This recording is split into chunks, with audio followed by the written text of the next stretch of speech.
예, 여러분 안녕하십니까. 매주 토요일 찾아뵙는 서종욱의 법대로 6월 14일 순서 시작합니다. 어서 오십시오. 안녕하세요. 예.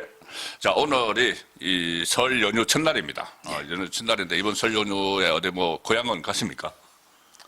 제가 이게 결혼식에 얼마 전에 해가지고 저희 아들 그렇죠. 어머니 그렇죠. 올라오셔가지고 이번에 못 가고 다음 달에 생신날 내려갑니다. 예.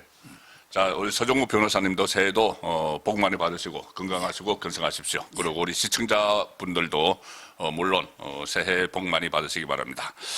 예, 지금 그 연휴가 되면은 보통 설이나 추석 되면은 차례상 민심 이야기를 많이 하잖아요. 예. 차례상 민심이 이제 연휴가 끝나고 나면은 전국을 움직이는데 큰 영향을 미치게 됩니다. 그런데 지금 아무래도 이번 차례상 민심에 한 세 가지 정도가 올라갈 것 같은데 일단은 국민의힘의 그 내부 문제 그리고 또 하나는 이재명과 김어준이 지금 박터지게 싸우고 있어요. 네. 그 문제 하나하고 또 윤석열 전 대통령에 대한 이 연휴가 끝나면 바로 1심 선고가 있거든요. 네. 그 부분들이 좀 화제가 될 것 같아서 오늘은 그 세 가지 부분에 대해서 초점을 좀 맞춰서 한번 정밀 분석을 해보도록 하겠습니다. 일단 그 국민의힘 문제인데 가장 핫한 소식이 어제 바로 배현진 의원, 서울시당 위원장인데 배현진 의원에 대해서 당원권 정지 1년 징계가 내려졌습니다. 원래 이 언론에 처음에 보도될 때는 그 징계 사유가 한동훈 제명에 대해서 서울시당 차원에서 그 반발하는 그런 성명을 발표를 했는데 그것이 일종의 전체 의견이 아니다. 그래서 사유하다 이렇게 해서 그 제소가 된 걸로 됐는데 그거 외에 세 가지가 더 제소가 됐어요. 그런데 그 중에서 하나 어제 다른 것은 뭐 주의 촉구 뭐 이런 식이고 당원권 1년 정지가 된 사유는 바로 그 SNS에 그 미성년자 아이의 얼굴을 계속 노출시켰다. 본인과 설전을 벌이던 네티즌의 그러니까 프로필 사진에 아마 제 자녀의 사진을 올려놓은 것 같은데 그것을 계속 노출을 시켰다는 그러니까 사생활 침해 아동에 대해서 그런 문제로 징계 그 당원권 정지 1년을 내렸는데 자, 그 문제는 어떻게 보세요? 아마 근데 그 문제가 원래 징계에도 들어가 있었고 예. 형사고소까지 했어요. 형사고소도 됐나요? 아동복지법이나. 예. 그래서 아마 그런 정치인이 이런 네티즌 구민이잖아요. 예. 구민하고 이게 감정적인 설전을 벌이다가 이런데 불법을 저지르고 예. 처음에 그걸 계속 안 내리다가 비난 여론이 워낙 커지니까 나중에는 삭제 내렸거든요. 내렸죠. 예. 그러니까 제 말은 그 감정을 못 이겨 국민과 싸우다가 서로 그 자합자득이 아닌가 이렇게 보이고 예. 뭐 저는 그 서울시당의 21명 정도 이것도 이제 지금 사실관계를 좀 더 조사한다고 아직 판단이 보류가 돼 있거든요. 그렇죠. 그런데 제대로 조사해 보면 제가 이상규 성북갑에 그분이 제소했거든요. 제소했죠. 실제 이야기를 들어보니까 그것도 심각한 문제가 있다. 그래요? 이렇게 봐요. 예. 아마 그 부분도 같이 원래 조사해가지고 같이 징계해야 되는데 워낙에 급박하니까 아마 먼저 불법이 분명한 내용으로 징계한 게 아닌가. 저는 한 6개월 정도, 6개월 하면 1년 방송에 예상했거든요. 그런데 역시 예상대로 놓던 거예요. 그럼 그 문제는 아직 매듭되어진 게 아니네요. 그러니까 서울시당을 사유화했다는, 소위 사유화했다는. 더 조사한다고 이제 판단 보류가 돼 있는 거고요. 그런데 징계라는 거는 이제 그 사람의 평소에 모든 행동, 모든 게 은행, 이걸 종합적으로 판단하잖아요. 그래서 징계 사유에는 없어도 이 배현재가 서울시당 위원장 하면서 고성국 박사 있죠. 여기에 원래 서울시당의 윤리위원장이 이용호 아시잖아. 서대문에 놓던. 그분이 위원장인데 원래는. 근데 그분이 고성국 징계를 안 올린다 했거든. 그랬더니 배현재 의원이 이걸 바꿔버린 거예요. 김경진으로. 바꿨죠. 김경진은 이게 한동계잖아.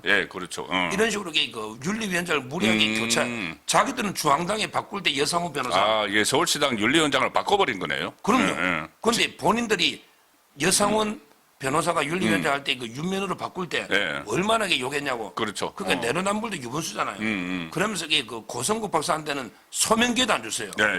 아니 그냥 밤에 소명서도 안 내고 한 번도 불러서 물어보지도 않았다니까.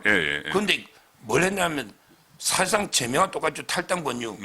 그러니까 이런 것도 중앙당의 윤리위원들이 볼 때는 벤진이한테 야 이런 식으로 서울시당 맡긴 하면 자기 마음대로 할 거 아니에요, 공천도. 아, 그렇네. 지금 여기 벌써 공천도 자기가 뭐 조직 구성회가 한동훈이로 다 하겠다. 이러면 이게 안 되잖아요. 한동훈이가 제명당했는데 배현진이가 한동훈에게 서울시 공천을 마음대로 주무르면 그래서 저는 공천권을 박탈하는 게 너무나 당연하다 봐요. 그러니까 어제 이게 징계가 되고 나서 배현진 의원이 국회에서 기자회견을 했어요. 그렇죠. 그런데 한동훈도 참석을 했는데 한동훈을 배석을 한 겁니까? 그거 뭡니까? 그따 데리고 왔죠. 그 배현진이 장동혁 그 대표가 서울의 공천권을 강탈을 했다. 그 칼날이 본인들을 겨누게 될 것이다. 아주 독하게 이야기를 하더라고요. 그러면은 이 공천권을 강탈을 아니고 공천권을 박탈할 만했네. 그럼요. 배현진은 강탈이라고 하지만 박탈한 거잖아요. 서울시당 위원장으로 윤리위원장을 마음대로 바꿔갖고 고성국 박사처럼 이런 분에게 있고 소명기도 안 주고 이렇게 제명한다는 거는 그 사절 제명이잖아. 탈당분류 10일 내에 나가면 이거야말로 그 시당을 사유한 게 맞고요. 뭐 이런 근데 그 개파 배현진은 이제 그 당의 이익보다 개파 이익을 우선하는 그렇네. 분파주의자잖아. 이런데 공천권을 맡기면 안 되죠.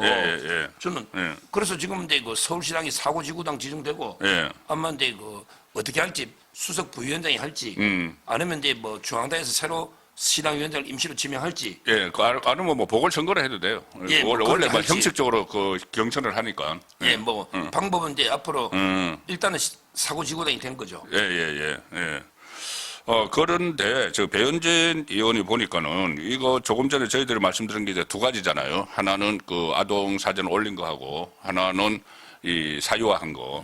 근데 그거 외에도 저는 이런 내용까지 다 제수가 된 줄 몰랐어요. 처음에는 사실은. 뭐냐 하면은 장동혁 대표 단식 투쟁을 조롱을 했다. 그래서 서울 그때 그 단식을 할 때 그 당 대표 그러니까 가장이 굶어 죽어서 얻을 게 뭐 있느냐 얻을 게 없다 해서 이렇게 마치 이제 단식 중단을 하라는 그 촉구를 하면서 조롱을 하는 그런 말도 있었고 또 그 윤석열 전 대통령 부부에 대해서 천박한 김건희 장사치 이런 표현도 다 했더라고요. 그럼 이거 충분히 저는 그 당원권 1년 정도의 징계는 받아야 된다는 그 판단이 되는데 여러 가지를 다 종합을 해서 했겠죠. 그러니까. 그럼 평소에 올린 SNS 글이나 평소에 발언 모든 걸 이렇게 종합해서 판단을 하는 거지. 뭐 그냥 이제 뭐 사유는 그걸 들었지만 아동 그 범죄를 그러게 그 평소에 배현진의 모든 정치 행태 종합해서 그 윤리위원들이 결정한 게 아닌가 이렇게 봅니다. 그런데 거기 저기 한동훈이 거기 배석을 한 건 어떻게 생각하세요? 뭐 한동훈도 배석만 한 게 아니고요. 또 글도 올렸습니다. 자격이 또 글도 오늘 페이스북에 올려가지고 계속 뭐 공개하고 있는데 한동훈의 그 핵심이 배현진이잖아요. 그렇죠. 그러니까 아마 그 자기처럼 억울하게 탄압받는다. 그래서 한동훈, 김종혁, 그다음에 뭐 한지아도 올린 거고요. 한지아도 걸쳤어요. 지금 이게 친한계가 전부 그 강력하게 반발하고 있는 이런 상황인데 뭐 그래봤자 이게 저는 뭐 차전 속의 태풍이 아닌가 이렇게 봅니다. 일단 그 뭐 김종혁 전 최고위원도 사실상 이제 제명이 됐고 그 탈당 권고를 받았다가 탈당을 안 해서 제명이 됐고 한동훈도 제명이 됐고 그러면 이게 친한계가 사실상 소멸 단계에 들어가는 거라고 저는 보거든요.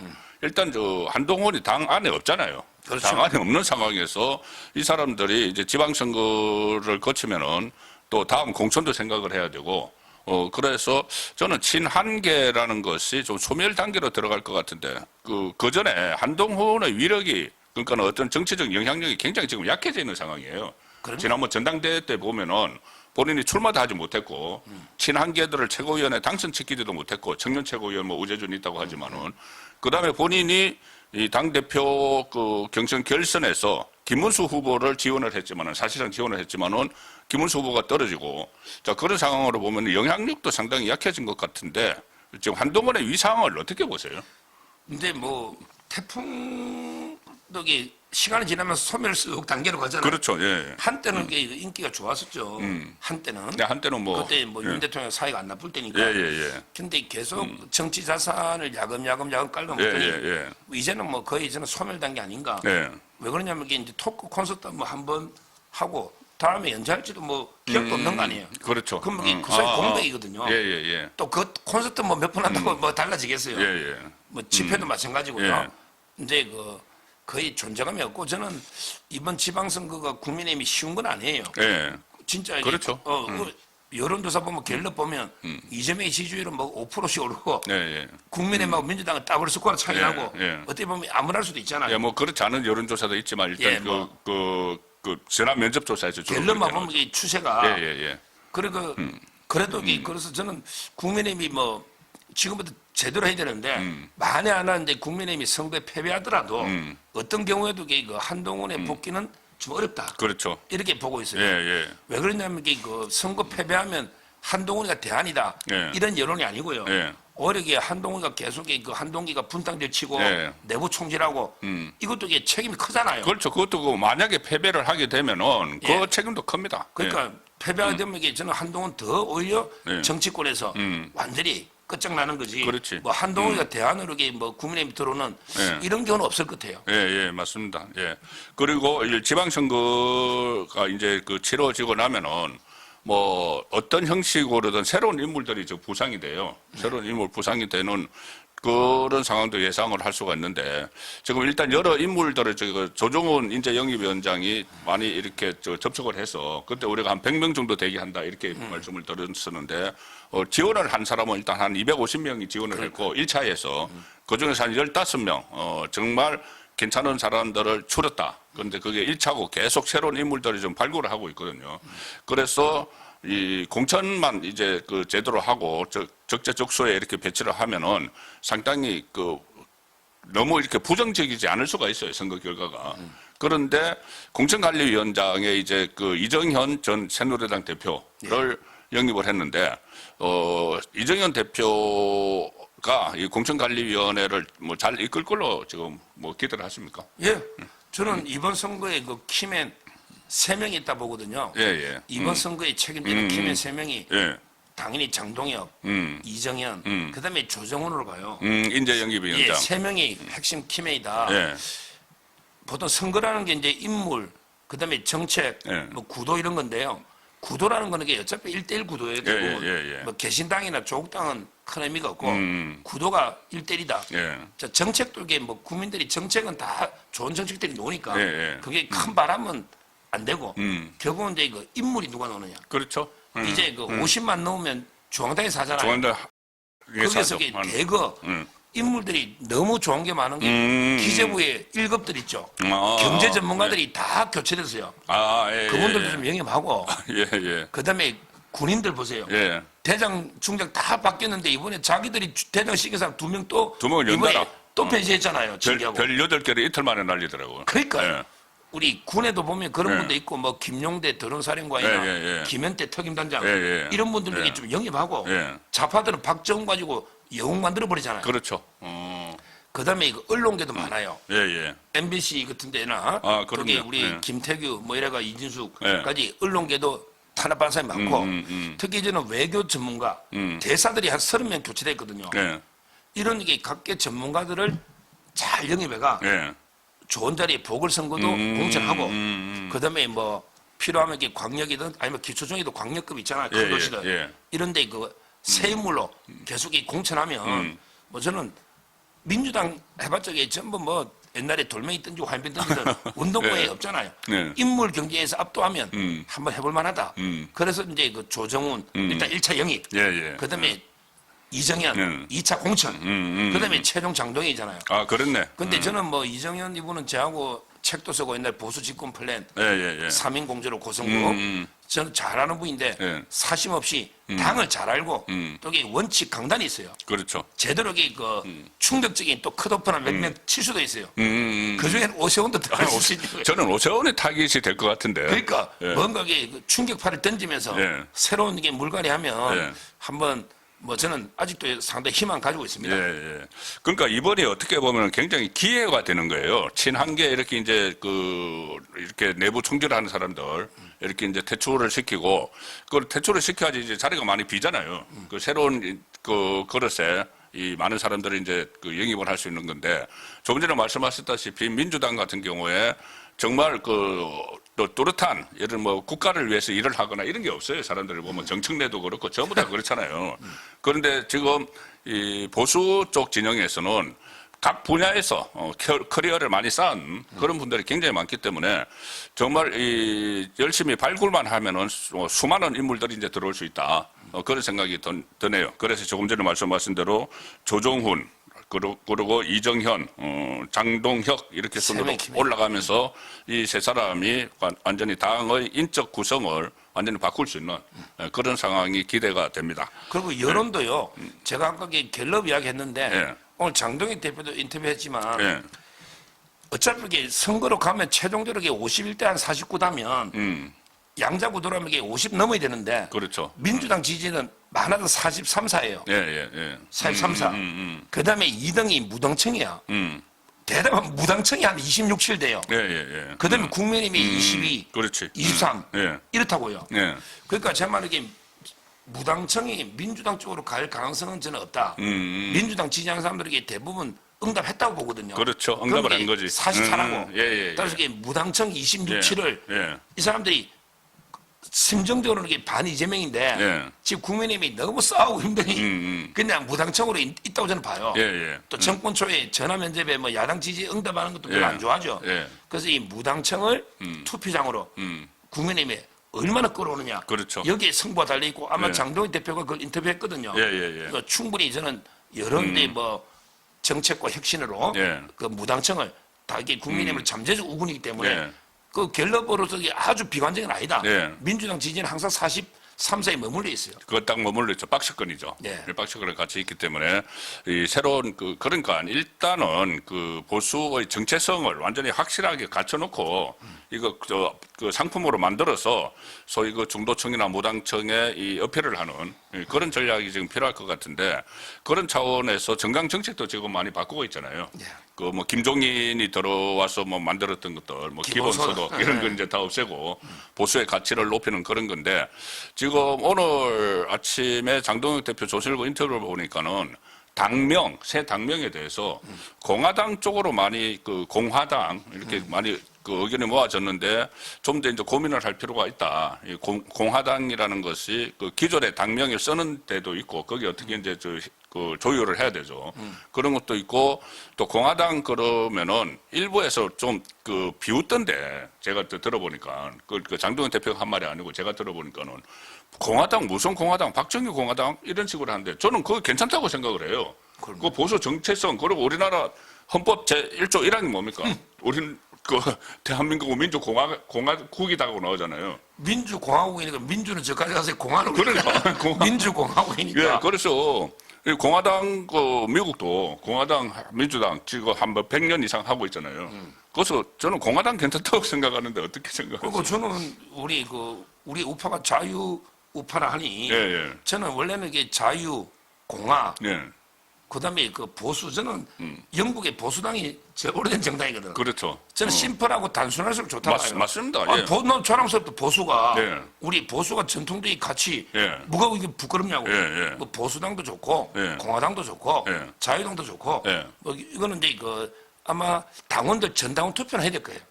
아, 전당원 투표로. 그렇게 한대요. 아, 그렇지. 그래서 아마 이게 몇 개 후보를 예. 놓고 예, 예, 예. 아마 전당원 투표를 하든지 예. 아니면 이제 하나를 정해서 찬반 투표를 하든지 예. 뭐 이런 식으로 이게 어떻게든 당원들 의사를 다 수립하는데 예. 뭐 저는 이름이란 게 굳이 막 뭐 복잡하게 뭐 새누리 한다는 예, 예, 것보다는 예, 예, 맞아요. 얼마나 저도 심플합니까? 그거 공화, 생각해요. 자유, 예, 보수 예. 뭐 예. 우리 가치니까 선명히 드러나잖아요. 예. 예. 그 알아서 지도부 하시겠죠. 어떤 분이 그 이야기를 하더라고요. 이게 당명을 짓는데 뭐 그 우리 쪽도 마찬가지고 우파도 마찬가지고 좌파도 마찬가지인데 자신이 없으니까 이것저것 붙인다는 거예요. 새 정치 국민회의 뭐 이런 식으로. 아, 그렇죠. 너무 네, 길죠. 너무 자신이 없다는 거예요. 우리가 이 보수면 보수다. 아니면은 진보면 진보다 딱 자신이 있으면은 그냥 보수당 하는 그 지금 말씀하신 대로 아니면은 자유당 뭐 공화당 할 수가 있는데 그 자신이 없으니까 이것저것 하다가 그리고 공화당 자유당 이게 그 가치를 그대로 드러내는 표현이기 때문에 심플하게 하는 게 좋다. 어떤 저 정치 원로가 최근에 이제 저하고 대화를 하면서 그런 말씀이 이게 나왔어요. 그러니까 당명을 너무 이렇게 이것저것 갖다 붙이려고 하면 안 되고, 그 보수의 가치를 충분히 가질 수 있는 그런 당명으로 선택이 됐으면 합니다.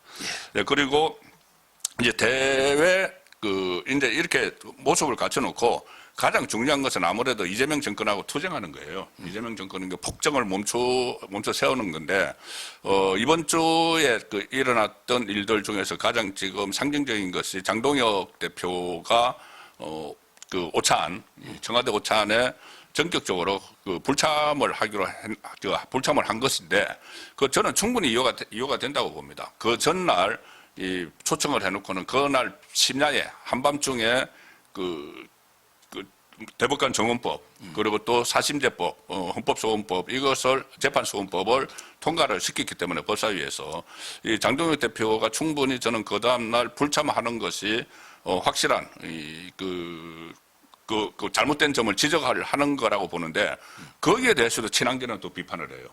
친한계 비판을 하고 심지어 거기 차라리 가서 상을 엎든지 해야지, 이렇게 아주 쉽게 이야기를 하거든요. 아니, 김용태가 그러던데, 김용태가 옛날 비대위원장 했잖아. 예, 예. 자기가 옛날 이재명 만나가 상을 얻고 왔습니까? 그때 저 기억이 나는 게 전부 다 제일 초기잖아요. 초기라서 가기 전에 이재명 재판은 어떻게 할 건가 물어봐야 된다고 다들 이야기를 했는데, 가서 기억한다는 말이 임기 끝나면은 재판 받으실 거죠? 이렇게 물어봤어요. 그러니까 상을 얻고 온 게 아니잖아요. 아, 그렇죠. 아니, 임기 재판 중단을 시키면 안 된다는 게 여론인데, 그럼 중단되고 5년 후에 재판 받으실 거죠? 이렇게 물어본 게 그러니까 이재명이 김용태입니다. 도와주는 거죠. 그럼요. 아니, 5년 뒤에 이재명이 받고 싶다고 받냐고. 그러니까. 5년 뒤에는 당연한데 지금 받아야지. 그럼요. 근데 저는 이재명이 항상 이게 한자로 하면 소리 장도, 소리, 네. 웃는 얼굴 속에 칼을 감추고 있어요. 네, 항상 그렇습니다. 예, 예. 진짜 그러니까 장도희 대표 그랬잖아요. 등에 칼을 예, 예. 겨누고. 등에 칼을 숨기고 그러니까. 악수를 청하는데 그걸 어떻게 봤냐. 그렇습니다. 따라서 꼭 보면 이게 여야 대표회담 앞두고 꼭 보면 이게 일방적인 날치기나 예. 처리하고 있잖아요. 예, 예. 그러니까 저는 안 간 게 너무나 당연하다. 이게 전환결의 때문에 안 갔다고 또 떠드는 사람이 그 정말? 말도 안 예, 되고요. 예, 예. 이거는 이제 신동욱, 김민수, 양양작가의 최고위원들도 거짓말 했고. 최고위원회에서 그렇게 이야기를 했어요. 예, 우리도 그렇게 생각하고 있고요. 예, 예. 근데 여기서 중요한 게 이제 사법 있잖아요. 이번에 대법관 늘리는 거 이거 대법원들에서 엄청나 싫어하거든요. 특히 그렇죠. 헌법 그거 정말 정치적으로 해야 돼요. 재판 소원 있잖아요. 예, 예. 사심제. 네. 이걸 이게 자꾸 독일하고 스페인이 잘했다고 네. 한다고 하는데 네. 솔직히 독일하고 스페인, 독일은요. 네. 아예 최고법원이 연방헌법재판소입니다. 연방제. 예. 헌법이 그래 있다니까. 예, 헌법에. 우리는 법률로 지금 살짝 하려잖아. 예. 우리나라 헌법은 네. 최고법원이 대법원이고 독일의 연방헌법재판소 법에는 예. 연방헌법재판소 최고법원 돼 있다니까요. 거기가 이제 연방제니까. 연방 대법원보다 더 위에 있는 거죠. 그러니까. 그렇죠. 예, 헌법 최고법원이 재판소가. 거기에요. 예. 근데 거기도요. 거기도 헌법재판소 가가 재판 소원하면 예. 인용률이 1%도 안 되는데 0%라고 나오던데. 그게 한 1% 이거 통계를 싹 뺀 거에 불리한 거. 예. 괜히 부담만 주지. 우리나라도 대법원이 연간 4만 건이에요. 예. 이 중에 한 12,000건이 현재로 간다. 예. 인용률은 12건도 안 된다고. 예. 그런데 인원이 얼마나 늘어나야 되겠어요? 그러니까. 예. 12,000건 심리하려면. 예. 그러면 돈 많은 사람들만 사심 가는 거예요. 이게 재판 지옥되는 겁니다. 그렇죠. 그러니까 저는 이번에 사법 계약 예. 대법원이 강력 반발하니까 그러다 보면 대법원에서 재판이 있잖아요. 예. 윤석열 대통령 재판 이런 것도 저는 유리하게 놓을 수 있다. 예. 왜 반감이 크니까. 오히려 예. 대법원에서 이제 이재명 정권이 강력 견제를 하면 저는 내란이든 윤 대통령 재판도 유리하게 할 수 있고 최종 대법원이니까 앞으로 이게 지방선거에 이제는 큰 이슈가 될 수 있다. 이슈가 되겠네요. 완전히 재판 지옥이거든요. 예. 사법, 예. 계약, 법원도 이게 다 돌아서니까 예. 검찰도 마찬가지고 이런 식으로 우리 큰 악수를 아마 일방 처리하면 예. 본회의까지 예. 대형 악수가 될 겁니다. 그러니까 이재명이 대법원에서 유죄 취집하기 한 중했다고 그거 안가품하느라고 그러니까. 대법원 길들이기를 하고 또 지금 이재명 자기 재판 5개 재판에 대비해서 대법관도 늘리고 그 자기 편들 많이 집어넣으려고 대법관도 늘리고 그 위에 한 번 더 또 헌법재판소에서 판단을 받는 그런 이제 장치로 만들어 놓은 거잖아요. 그러니까. 그러면은 이거 완전히 이제 그 어떤 정치적인 목적으로 이렇게 만든 건데 일반 국민은 재판 지옥에 빠져버리는 거죠. 선거에 보세요. 여기 대법관이 12명 늘리면요. 그러니까. 이게 베네수엘라 옛날 차베사 그랬거든. 딱 12명 늘렸다라고요. 딱 12명 차베사가 늘렸어. 12명 늘리니까. 그러고 망했어요. 그러니까 예. 12명 늘리면 이게 그 일선 법관이요. 예. 한 100여 명이 대법원 가야 돼요. 그러니까 재판 연구관으로 가야 되죠. 대법관 밑에 한 5명 있거든요. 예, 예. 거기다가 또 연구조도가 또 생기잖아요. 예. 일선의 엘리트들 100여 명을 빼가요. 그러니까. 그럼 이게 지금 재판이 몇 년씩 지연되는데 예. 판사가 이렇게 줄면 그리고 일반인들에게 대법원 갈 일이 뭐 있어요? 대법원 1, 2심이 끝나지. 그렇습니다. 사실 문제잖아요. 예, 예. 대법원 가는 사건은 이게 법률적인 거예요. 예, 예. 일반인들이 대법원 뭐 가는 거는 거의 없어요. 그러니까 제 말은 이게 그럼 1, 2심이 엄청 길어질 거 아니에요. 길어지죠. 사람이 결국- 없으니까. 그렇죠. 그러면 이게 결국은 아마 일반 우리 국민들이 1년에 재판 받으면 몇십만 되잖아요. 그렇죠. 대법원만 4만 건이거든요. 가는 게.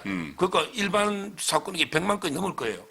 그럼 이게 지옥이 되면 예. 저는 이게 큰 아마 이슈가 될 수 있다. 예. 우리 재판 한두 개 안 받는 사람 어딨냐고. 예. 그거나 예, 예. 이분들에게 다 우리 편으로 끌어들 수 예, 있다고. 예, 예. 그래서 이제 지금 이 시점에 정청래가 이것을 갑자기 법사위 이제 추미하고 같이 올린 게 이제 제가 볼 때는 단기적으로 이제 판을 한번 엎어버리려고 그 이재명하고 같이 만나기 싫었을 거예요. 정청래도 최근에 그 상황 때문에. 그래서 이제 그런 측면도 둘이 밥도 안 먹더라고. 그러니까 한 명 가면 둘이 먹으면 되잖아요. 그 셋이 만나기로 했다가 한 사람이 안 간다. 너 왜 그 등에 칼을 감추고 이렇게 나를 부르느냐 이렇게 해서 안 가면은 두 사람이 밥 먹으면 되잖아. 그래. 근데 취소하고 참 못하고 삼계탕 못하는데. 그 삼계탕 가서 먹었다고 하는데 그러니까 그 두 사람도 서로 지금 만나기 싫은 거예요. 그러니까. 서로 막 정치적 이게 달라서 이런 상황도 또 벌어지고 한데 어쨌든 이제 그 설 연휴가 끝나고 나면은 2월 19일 날 바로 윤석열 전 대통령 1심 선고가 있지 않습니까? 1심 선고가 있는데 자 지금 그 내용은 그 2부에서 좀 살펴보도록 하고 1부는 여기서 마무리하도록 하겠습니다. 국민의힘 내부 상황이 워낙 지금 복잡하기도 하지만은 반드시 거쳐야 되는 그 과정이라고 저는 생각을 해요. 그 과정에 있기 때문에 1부에서는 그 내용을 중점적으로 다뤄봤습니다. 2부에서 뵙겠습니다. 감사합니다.